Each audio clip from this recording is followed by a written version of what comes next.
line of Australia around large bodies of water, so possibly some inland lakes that are rather large, as well as rivers.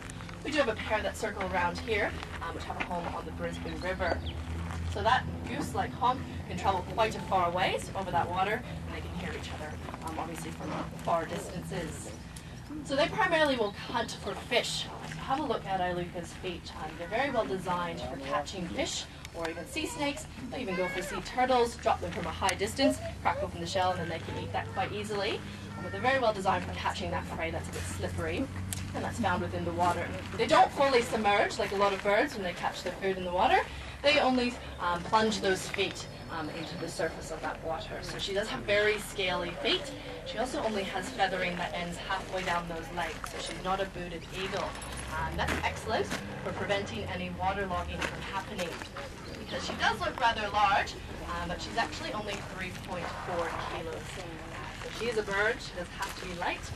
They do hollow, spongy bones, and she's even lighter now. Yeah, very hollow, spongy bones, and she's basically covered in a lot of feathers, and not very heavy at all. And of course, a mammal of that size would be around 15-20 kilos in weight. They also have quite a short tail, the white-bellied sea eagle, so that won't skim across the surface of the water, again, preventing waterlogging from happening. So that's one of the features you will notice on lots of birds that do hunt over water areas.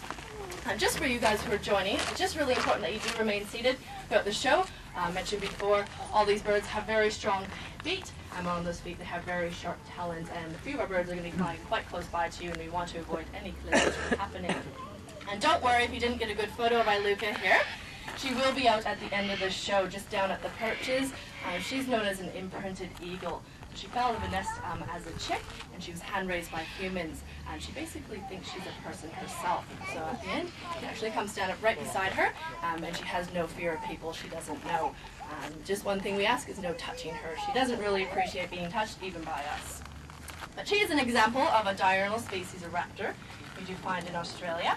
We're going to be moving on, though, to a few of our nocturnal species. You may be thinking we might be showing you a few owls, and you will be correct.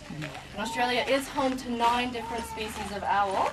The first one we're going to show for you today is known as the barking owl. And this here is Woofwoof.